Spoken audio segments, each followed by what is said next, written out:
Never again. I was 17 when she came. I'd been living with my abusive mother for 17 long, painful years. It was around midnight, and my mother was already asleep, so when the 3 soft raps at the front door came, it was me who answered.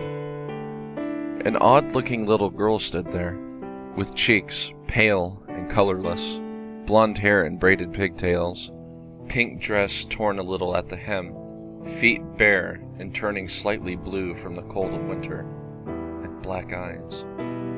Fathomless, deep black eyes. I quickly let her in, thinking how horridly underdressed she was. It wasn't until later I'd wonder why she'd not been shivering, or even question as to why she was here in the first place. I got her into the living room, wrapping her little form in a thick afghan my grandmother knitted. She held it, though it didn't seem to affect her, and I smiled. What's your name, sweetie? A long silence passed, in which she stared at me. I was beginning to be discomforted by her black gaze, when she suddenly parted her lips and spoke in a soft voice. Lacy Morgan. I nodded, smiling again. You can stay here tonight, Lacy, I said, motioning to the couch. She curled up in a little ball, black eyes still on me, and I exited the room. That night I slept soundly, not worrying about my mother beating me or the strange little girl on my couch. When morning came and I trudged into the kitchen, I was greeted with a coffee mug to the shoulder. I gave a feeble shout of pain, staring at my mother. What the hell did you do? Why is there dirt on the couch? She shouted, confusing me greatly. Upon investigating, I found that Lacy had vanished, the only proof she'd been there being some dirt that must have fallen off her dress or feet. I took responsibility, earning myself a strong hit to my cheek, and left for school. While I was there, I heard something that sent chills down my spine. Lacy Morgan was found dead last night. I passed the day waiting for any more news on the subject, but found none. Upon arriving home, the news was broadcasting a live report on her, though. Lacy Morgan, 6 years of age, was reported dead at 7 last night. Her body was located in the backyard, buried there in her pink dress. So far, there has been no sign of her mother, Marissa Morgan, who is suspected to be the killer. Marissa has reportedly abused Lacy multiple times and may be responsible for her death. Suddenly, a picture of Lacy appeared on the screen. She appeared very close to how she had when I met her. Blonde hair and pigtails, pink dress, pale face.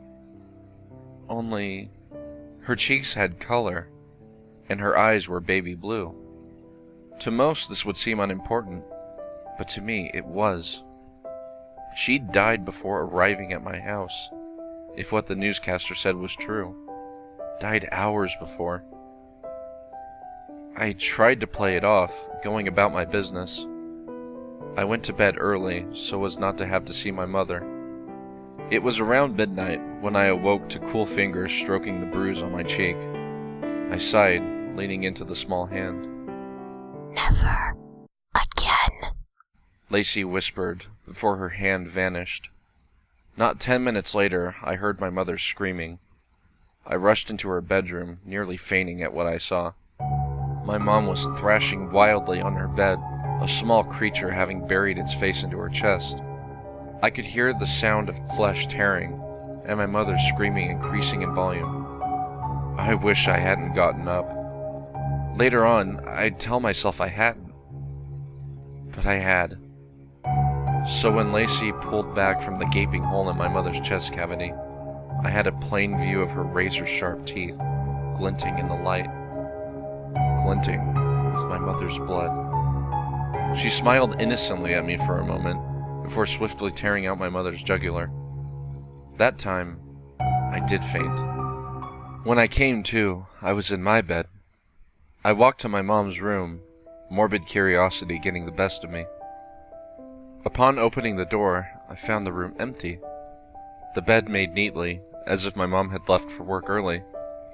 The only oddities were the dirty child's footprints and the open window, showing that Lacy had, in fact, visited.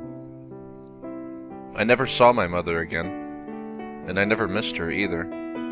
I eventually got married, and we had a child together. I named her Lacy.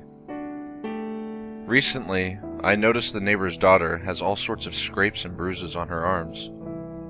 I've started watching their home, and the other day I saw something odd.